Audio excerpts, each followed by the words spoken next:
Welcome back to the Grenadier podcast, Real Estate Uncovered. Today I speak with Tom Stanley from the Amicus Group about a world first, the GrenadierSaver. You obviously love this business. Tell me what you love the most about it. Today, an absolute exclusive. Welcome back to the Grenadier podcast, Real Estate Uncovered. Tom, can you introduce yourself to us? Sure thing. My name's Tom Stanley. I'm one of the investment advisors and directors at Amicus. I've been an advisor for actually just over 3 years now. Prior to that was originally a structural engineer from Christchurch, helping with the rebuild of the earthquakes. For a number of years I was offshore in the investment banking world, but with the view to moving back to Christchurch and bringing up family around family, I'm now here today getting to talk to you. Fantastic. Tom, can you sum up financial planning for us, perhaps in one sentence? It's difficult. Difficult. I think that the world of finance is complex. Financial planning is trying to understand what you want and having a clear plan, having a process, what you're going to do day to day, week to week, year to year, and actually how you invest or the product that you end up investing through is what I think the last thing that people should focus on, but often it's the first thing people want to talk to and argue about. So we're very excited about this kind of world-breaking moment. We have, in collaboration with you, come up with the GrenadierSaver. Can you tell us a bit about that and perhaps how we got to this point? Sure. At a high level, I initially had some outreach from Brian, your CFO, to be able to try and understand what was possible, to be able to help sales consultants to be able to achieve their goals or financial freedom or be able to retire in the way that they'd like to, and what was possible to build in a way where it was easy to implement for people and that they would be able to, as I mentioned before, find a process and stick to a process to be able to make retirement easy. The conversation was along the lines that actually there's a lot of people who earned really well on their way through their careers, but it was not always putting some aside for later. They weren't necessarily paying themselves first, and so could we implement or create something that would be fit for purpose? KiwiSaver didn't really fit that box because in the employment structure, your sales consultants would have to pay both legs. They would have to pay both as if they were their own employers and their employee contributions. So they didn't get the benefit like what most other Kiwis who are employed in a traditional format of getting some free money from their employer, typically in KiwiSaver. So it was not really fit for purpose, and it was up to each agent or each sales consultant to implement that for themselves. The Grenadier management team wanted to find a way to be able to, one, reward their team members for great work, two, retain them and create an element of upside, and also to be able to make sure that financial freedom or flexibility around it worked as well, because KiwiSaver, people are often discouraged from investing in KiwiSaver because they might want to have the option to retire before 65. So it was trying to find something and build something bespoke for the Grenadier team that ticked all of those boxes. And how hard has that been and how groundbreaking is it to get to this place? Well, I can't take all responsibility for any of that at all. I worked initially with Brian on this, and it's actually taken a bit over a year to be able to get across the line. There's been a number of parties involved in this conversation. We initially actually worked with Brian, and he went to market with a number of advisory firms to identify who they'd like to work with. And I think the thing that differentiated us at Amicus was that we're an independent advisory firm. Traditionally, Amicus was tied to AMP, as I mentioned before. Yes. But we've broken away from that mould and actually hold ourselves out as independent advisors that don't have any tie-up with any investment managers. So we were able to help Brian and the team to survey all of the different investment managers that offer these sort of superannuation type schemes. Yes. And often they're old world legacy schemes that existed before KiwiSaver was launched. So they're not always the most modern or efficient to implement or the easiest for members to engage with. And so we help weigh up the pros and cons of multiple different schemes, landed on the Booster Workplace Savings Scheme as a solution that worked really well.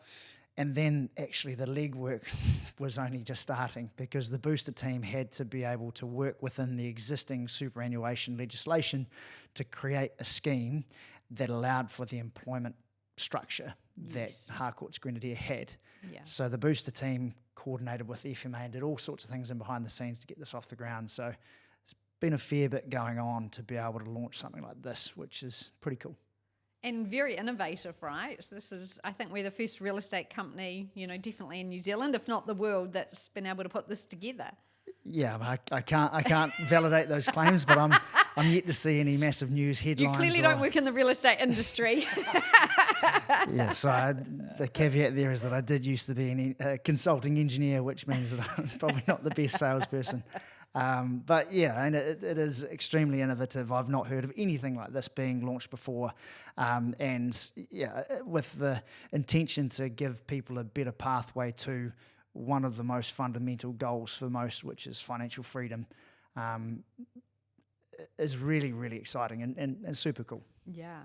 And I think it's that old adage, fail to plan, plan to fail kind of thing, and when we're busy real estate consultants, yes, if we're very successful, we're making good incomes, but if we're not actually thinking about the future and just spending what's in the bank account, we're living day to day. And I think Grenadier realised that there was some way they could add value and make sure that there was a lovely nest egg for people when they choose to retire. So can you tell us a bit more about the actual practicalities of the GrenadierSaver? What does it mean for a real estate consultant in our team?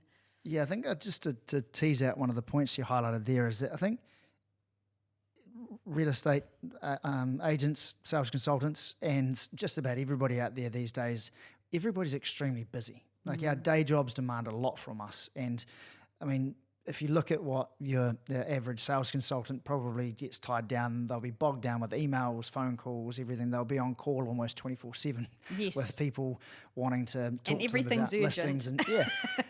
And so it's super difficult to actually create space to think about yourself. And I'd like to say that's unique, but it's not to this industry or to this world. A lot of people are in that situation. So one of the things that I always like to lean on is it's difficult to form habits. It's very difficult to stick with habits. So rather than having to think or be disciplined, it's much easier to automate something.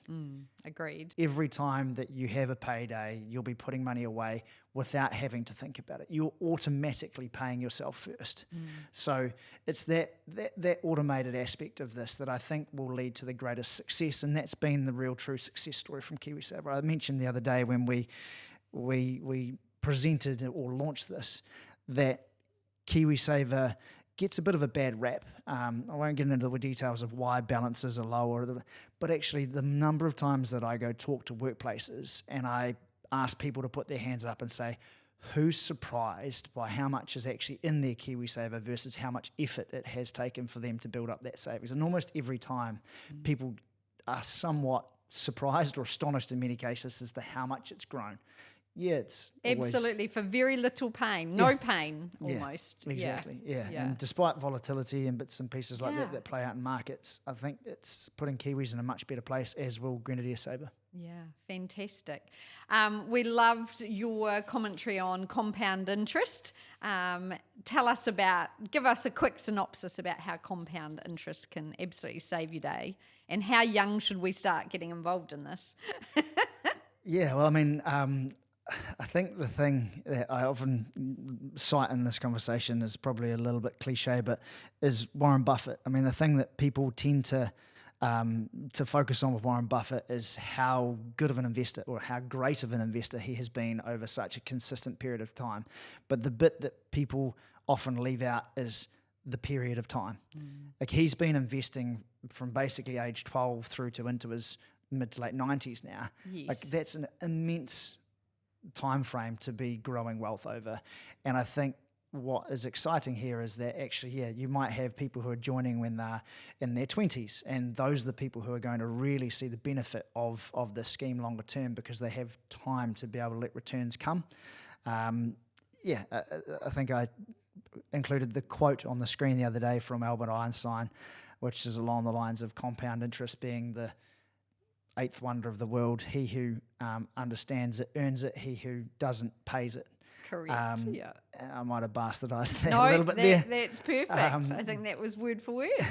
To lots of people, $5,000 a year might seem insignificant.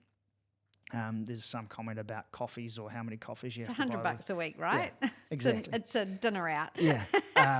But so $5,000 a year seems insignificant. You do that over the 40 years from 25 to 65, you put a bit over 200K into the scheme.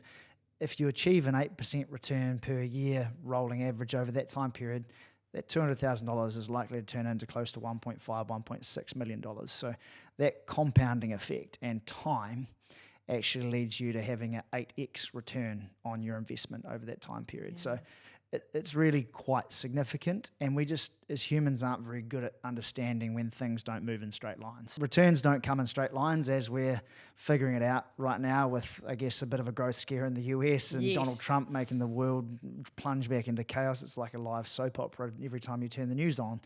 But actually, time rewards the patient investor. So that's, I guess, where we as a business, Amicus, step in and hopefully will assist the team members at Grenadier to be able to, one, stay the course, and two, maximise this over time. Is that having money out there, having gains overnight is really lovely. Actually having losses overnight can happen too, and that's really unsettling, especially if you have a significant amount of money invested. And so that's where we tend to focus on the emotional aspects of, well, how and what are we working towards, and are you investing thoughtfully on that journey?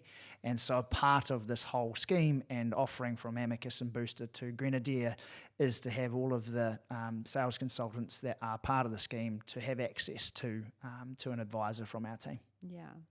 To just the general public out there, what would you say is things they could do just to get started in terms of investment? A couple of tips. I'm a big believer in you don't know until you do. So just get started. Yes. It's never been easier to get started and get learning about investment. The other thing that I would sort of highlight is a framework for investing. I wrote a note which was called Investing versus Gambling versus Speculation, and trying to give people often get excited about the speculative things out there, be it crypto or be it fine wine or whiskey or cars or watches or gold, art, where I tried to clarify, well, what do I perceive to be investing versus speculating versus gambling? And the framework was, if you are going to do anything in this space, then try to allocate 90% of your time and money to what is investing. Now, what is investing? Investing is where you're putting money into something where there is a clear return on investment. It might be in the form of rents if it's property. It might be in the form of dividends if it's stocks. It might be in the form of interest if it's savings accounts or bonds or other things. So 90% of your time and money in that bucket, and how you choose to do that is up to you. 10%, I think it's really healthy to do what I call educated speculation, because if you lean on that first idea, educated speculation is doing your homework and learning about something, and then when you have some skin in the game, not all of your money, but up to 10%. You can have a little bit to play. Having, because it's a lot more fun. Yes. And then the gambling, the reason why I wrote that note was because I had just been to the New Zealand Cup Week for the first time in about 10 years and downloaded the TAB app and realised that I was absolutely rubbish at picking winners at the racetrack. And so comment being that, okay, it is fun to have the odd gamble, and there might be a number of ways like buying lotto tickets or other things like that. That's not what you hang your hat on for retirement. No. It'd be a lovely payday to have, but that's part of your fun budget, and it actually can be fun. So not neglecting that, just knowing and having a structure the way that you approach things. Yeah, but no white knights turning up on a horse in the TAB account, are they? Yeah, so two things.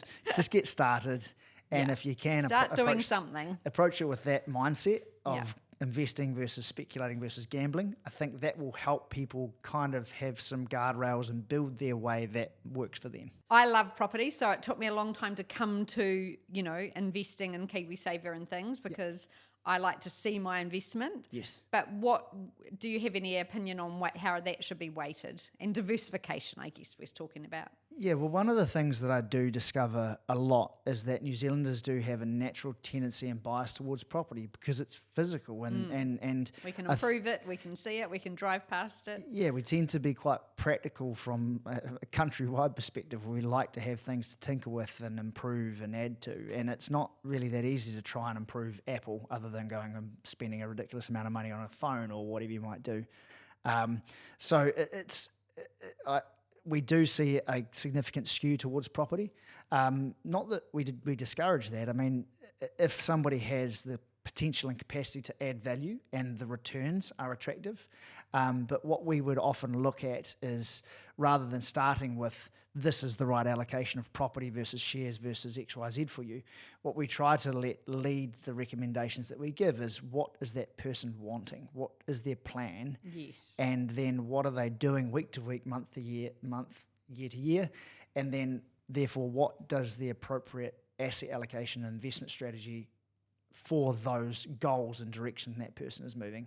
And I quite often deal with people who are property developers, and they often, they know that they're running higher risk businesses than what others might be comfortable doing.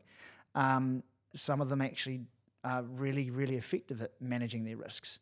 But that's their skill set. That is where they have the biggest opportunity to be able to build their wealth. And so saying to somebody in that position that, no, you shouldn't be investing in property would just be silly. Yeah. So you're looking at the person's skill set and their ultimate goal of what they want to achieve. Exactly. And so that might be their wealth building strategy. The strategy around actually maintaining and holding on to wealth might be very different to how somebody goes about accumulating wealth. Yeah. So there's different stages, there's different goals, and there's different ways. I mean, there's cliche to skin every cat, but there's it's a nuanced response, I know. Yeah. But we don't focus on product first. It's actually the last. By product, I talk about housing or stocks or this or that or KiwiSaver. That's actually the last part of the conversation. The first is, what do you want? How are we going to get there? And then what's going to give you the best chance of being able to achieve that from allocating to those products. Perfect. Tom, it's been fascinating. I could talk all day to you. This is my stuff and hopefully everyone else's. But thanks for being a big part of the creation of the GrenadierSaver. We're really looking forward to getting started with that very soon. No problem. Thank you for having me, and I look forward to getting to know the team. Thank you so much for tuning into the Grenadier podcast. We hope you've enjoyed the show.